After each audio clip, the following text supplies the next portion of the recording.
Hi, everybody. Welcome to the Insurance Journal's Academy of Insurance's weekly webinar Aftershow. I'm your host, George, and joining me for the Aftershow today is today's instructor. Today's class was Captive Insurance and the Ethics Equation, a Framework for Integrity, and our instructor was Mr. Mike Koscielny. Mike, welcome to the Aftershow. It's great to have you here. Yeah, thanks for having me, George. Appreciate it. Fantastic. So, one of the learning objectives, I believe, was to define ethics. When you give this class, are you ever surprised by, do you say, what is ethics to a live crowd? And are you ever surprised by, do more people know about ethics than you give them credit for? Or do they come up with weird answers? Or Yeah, well, I think everybody's got maybe their own personal opinion. It's one of those subjects that, you hope you never have to talk about because you're acting appropriately. But I would tell you, it depends on the audience. If I'm in front of a bunch of CPCUs, by example, they all know because it's part of the entire organization. In fact, one of the things you need to do when you get the designation, the last class you take, or one of the classes, is a class in ethics, and it relates to the canons of the CPCU Society. So it depends on the audience mostly. I would tell you that most insurance professionals understand that they have to act in an ethical manner because they take responsibility for not just the fiduciary responsibility of handling premiums and payments and all that sort of stuff, but the guidance that they give to clients. So I think most do. I've never had somebody say, I have no idea. No one ever does that. But just curious. Yeah, everybody has their own sort of definition. I mean, I don't know that it's as precise as what I shared, but I think pieces of that people will come out with. I mean, my daughter at her work, she had somebody that thought we were sending humanitarian aid to Giza, not Gaza, and I was like, so you never know what people know or don't know. Yeah. You talk about, I don't know about the three, what you called them in the class, but the three branches, I guess, or the types of ethics: personal, professional, and social. Are any of these bound by different ethical standards, or should personal ethics be held higher, or should they all be held higher but different ways and for different reasons? Yeah, I think, well, the professional ones are often dictated by the governing body that's a part of that. So if I act in an unethical manner related to insurance and it gets reported to the CPCU Society, I have to answer to them and the code of conduct. The societal ones, it's, I guess more than anything, acting unethically is only a crime when you do it where it's governed some way. So if you act unethically, put bad posts out on social media, the ramifications of that may not be something, some legal action, but it may be exoneration, right? Maybe dismissal. It may be no one follows you any longer. So there's certainly ramifications in all of those. I think the personal and professional sort of overlap oftentimes. So, if you're bound by a professional code of ethics, you typically are responding personally the same way. It's interesting. I don't know if you cited that in the class when you said, like, when you're governed by something, that's where ethics comes in. I didn't think of that. So I think only with respect to the professional side, right? So oftentimes, as an agent, you may have to be bound by that. Typically, if the sort of the legal aspect of that, maybe legal is not the right term of that, but there is an expectation, right, of acting appropriately. Every state has fiduciary responsibilities for agents and company people. So if you violate those things, there could be some legal ramifications for that. Sure. And today's class centered around captive insurance. Why captive and not just insurance in general? Why did you pick that? Well, part of it was there's so much on ethics today. As I mentioned at the end, I did for you, and I've done this presentation many times on sort of the ethics of negotiation and how to be artful in that. Every company I've ever worked for, and it's only been in insurance, but there's always been sort of this renewal of how we act as employees of the company and how we act ethically. And if we violate those things, it could mean we'd lose our jobs, right? Because they hold that to a high standard. I picked captive because not not because there was some rash of ethical complaints about captives, but it sort of flies under the radar in many respects. It's still governed in some respects. They still have to produce results and pricing and claims handling, and they'll still potentially be subject to, if they handle the claim inappropriately, legal action. Um, Someone could file suit against them just like they would an insurance company. The reason I kind of brought that up was actually someone reached out to me that said, could you do an article on it, because no one's ever done it. And so I wrote the article with that in mind. And as I was researching it, it became very clear to me that in some respects, as I said, the conflicts that happen in there, because the owner is the insurer, is the payer, is the person who creates the premium. And so there's this potential for unethical behavior. Not to say that it happens. I think typically these are established by insurance professionals that are risk managers. They maybe not specifically in insurance, but they're risk managers. They really understand the need to act appropriately. And so that's why I'm not surprised you don't hear much of it. To the other side of that, if it does happen, it's news, right? If a company acts unethically and they're sued, bad faith claims is a prime example of that. If a carrier doesn't handle the claim appropriately, that's in essence an ethical violation. They haven't processed it exactly the way they're supposed to.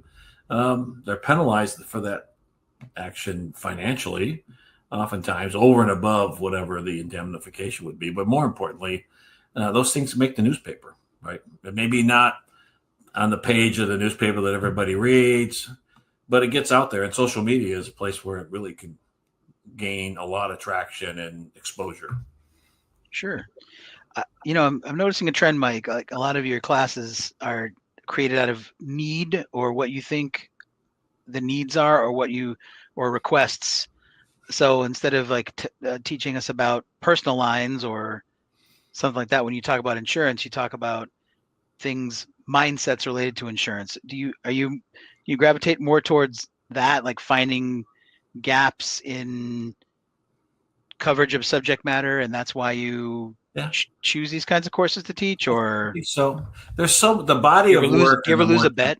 Yeah, the body of work and the more traditional stuff. There's so much out there. I mean, how much can we talk about a homeowner's policy? I teach those for another insurance organization, National Alliance. There's so much resource for that and information.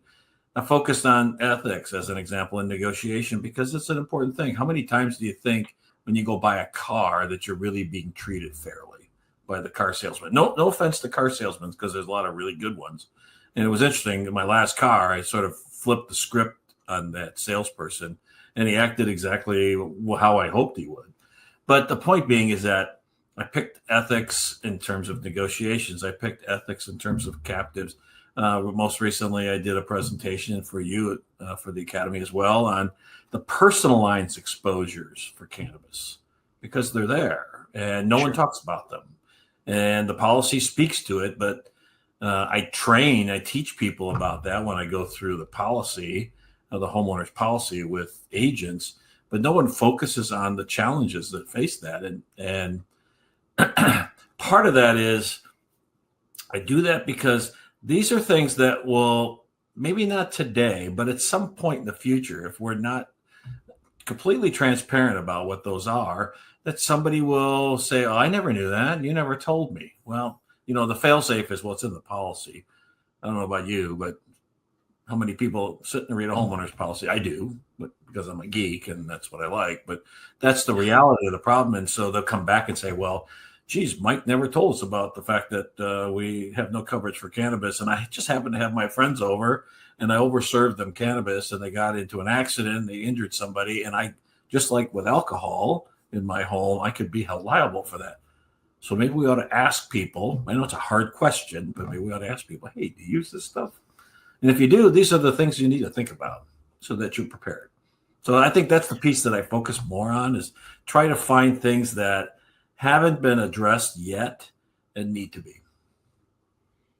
No, that's great. And the Academy is certainly the beneficiary of that. So thank you so much. So what's next? I know we don't have you for the rest of the year, I don't believe, or do we? I think this was my last one for this year. All I'm right. working on a bunch of stuff right now, some soft skill stuff.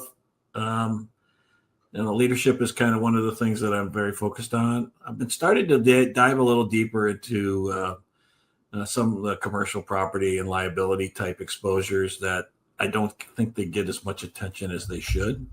And so I've got a couple things on the docket, if you will, to kind of expand on those things, do that research. Again, it's all about awareness. We sort of people sort of generally understand how things work, but sometimes we don't understand, or there's been changes. Right? For years, cannabis was included because it was never mentioned, and no one thought about it. No one thought it ever becoming legal. So there are other aspects of insurance where the society changes and things are much more acceptable. Now, is there coverage or not? And traditionally, our business is when we don't know something or enough about something, we exclude it until we can figure out what it is, and then we find ways to do it. It's sort of an interesting approach to how we I'll handle ask you. I'll ask another question. One more, Mike, from me, and that's I don't know if I could put in a special request with you because I've got you here and I've got your undivided attention. So, like for any previous classes, can you do maybe a special slant on them, like from nose to tail? How do we help protect our clients' pets? Can you do a special one on exotic pets? Like, is there special extra things we could do to protect someone's Yeah, it's interesting because ibex yeah, or I don't know how broad the pet insurance world is because I know dogs and cats because I have them. I didn't do much research, but that's an interesting one. There's always been insurance on horses, right? Horse mortality and health as well, because it's big business and they're big animals, right? They're not, but I had thought about it, but that's certainly one that would be worth looking at. I've had some people question that from as I've done presentation, I've gotten feedback. Hey, what about chinchillas or see gazelle insurance? Why not? yeah, if you have one. Yeah, I mean there's a lot more Well, I'm not exotic telling you pets in the anymore world. since you laughed. I'm not going to tell you about my gazelle pet, so never mind. Good for you. Uh, Mike, do you want to plug your website and your books and anything else, anywhere else we can get Sure. Yeah. Mike Koscielny So goodness? if you're looking for me, I'm at www.borntolead with the number 2.net. Born to lead, all one word, .net. My books, well, I happen to have one right here. So my book, Born to Lead, which is the name of my, is available as well. It's on Amazon, Lessons in Leadership. It was an effort in sharing the people that had influence in my life in terms of being leaders, good leaders, and how I tried to assume or at least master the same skills. So that as I led other people, I had the same experiences. I shared the same experiences with the people I led that I had from the people who taught me those skills. So certainly it's one that means a lot. There's 14 different skills in there. There's a wide variety of people. I wrote a mini book called Layoffs Suck, preparing yourself for a layoff and how to insulate your job, basically to bulletproof it. It's about 50 pages. And it's just some ideas about how you don't think about ever being laid off. I didn't think that would ever happen to me until 2002. And then I got laid off at a very senior position for an insurance company. And it's a really difficult thing to do. And as I thought about it, I never really thought about it would happen. But the good thing is the things that I did in my career really prepared me for a very short period of time looking for a job. As soon as sort of the drum beats sort of made it out in the industry, I got all kinds of offers to come, hey, come work for us, come work for us. So that's the sort of the notion of that book is how do you help yourself get ready for the advent? If anything, it really prepares you for career changes as you go forward because the ideas in the book sort of help you shape who you are and market yourself ultimately. I'm working on my first non-fiction book. It's about half done. And I'm actually I started off just telling these stories and names to be changed to protect the guilty. It's not about me. It's about a guy named Marco who happened to grew up in a Catholic school system. coincidentally, and his best friend was Guillermo. And some of the things that they did together as they sort of navigated elementary school in the parochial school system back when nuns were the predominant teachers of us. There's some fun stories in there, some things. In fact, one of the stories in Born to Lead is a story about sixth grade. And one of my nuns that I decided I wanted to listen to the World Series game because there were daytime games. They didn't play much night game back then on the radio with the cord going up the back of my shirt over my ear and in there. But there's some other great stories like how I lost my first tooth in kindergarten. That's going to be fun. But as I'm writing this now, there are lessons that come from that, life lessons, not necessarily leader, but just life lessons. So I'm going to probably spin some of that into it too, because I think it's probably no different than a lot of other people of my age group that lived that same experience, right? That we gained some tough love along the way. I am working on one right now, and it's a collaboration. So I send a message out to about 25 leaders in the industry that I've become acquainted with, that I know very well, and ask them to tell me what were the things that propelled your career? How did you end up in roles that you were in, and who influenced it? Who helped you? The title of the notion of the book is this idea about how do we escalate? How do we accelerate with an E, not an A? Accelerate the fossil process. Now, I'm not suggesting that we want to get old and gray in the business. What I'm saying is, fossils become fuel. So as you go through this process, now fuel has been created, and how can we, as those leaders and those professionals that are at the end of their career, how can they help those that are new in our industry speed the process up? I learned at the knee of a very experienced underwriter when I first started in the business that started at the company 4 months after I was born, and I would remind him of that every day. But he helped me understand the business because he took the time. He had the fuel because he'd been fossilized. He'd been in the business so long, and he had this deep knowledge, and he would share those things with me. And I know that it propelled my career forward based on the knowledge I got from him, Howard. Great guy. We've all had that. And it's interesting. About half of the people have already responded to me, and it's amazing to see some of the stories that they've told in here. So it's kind of going to be a collaboration of that. But it's the importance of trying to help young people get a leg up, right? So many young people come out of risk management programs, so they already have a base knowledge, but it's the tribal lore that needs to be shared. It's the views and experiences of senior people. There's a big gap here. It's probably the biggest gap, I think, in terms of age-wise in our industry, with boomers now and millennials. Sorry, Gen Z or Gen Xers, but you may get passed over by millennials. But how do we get the information from the senior people to those people that need it to move forward so that they're prepared to do it? Because eventually we'll all be gone. And you can always pick up a phone and call, I guess, but how can that be done? So the idea of the book is sort of coming together. It's something that will happen in 2026, probably early. I'm trying to wrap up some other things between now and the end of the year. So we'll look forward to all that. Yeah. And we hope to have you back sooner than later. Yep. Working on it always. Mike, thanks for your help today, for your insight. It's a tremendous class. Again, the class was, excuse me, 1 second. Captive Insurance and the Ethics Equation, a Framework for Integrity. Mike has a lot of great classes in the Academy. Join today. In fact, I know a guy, so give us a call. Email us. We can get you a deal. So absolutely. Mike, thanks so much. On behalf of Mike Koscielny, this is George, your host, saying thanks, everyone, for coming to the After Show.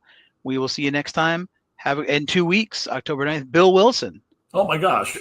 The legendary Bill Wilson is coming, yes. So join the Academy so you can see his next live webinar, his return, and his entire When Worlds Collide webinar is also on the Academy on demand. So great stuff. Join today. Have a great day, everyone. Take care. Bye-bye. Take care. Thanks.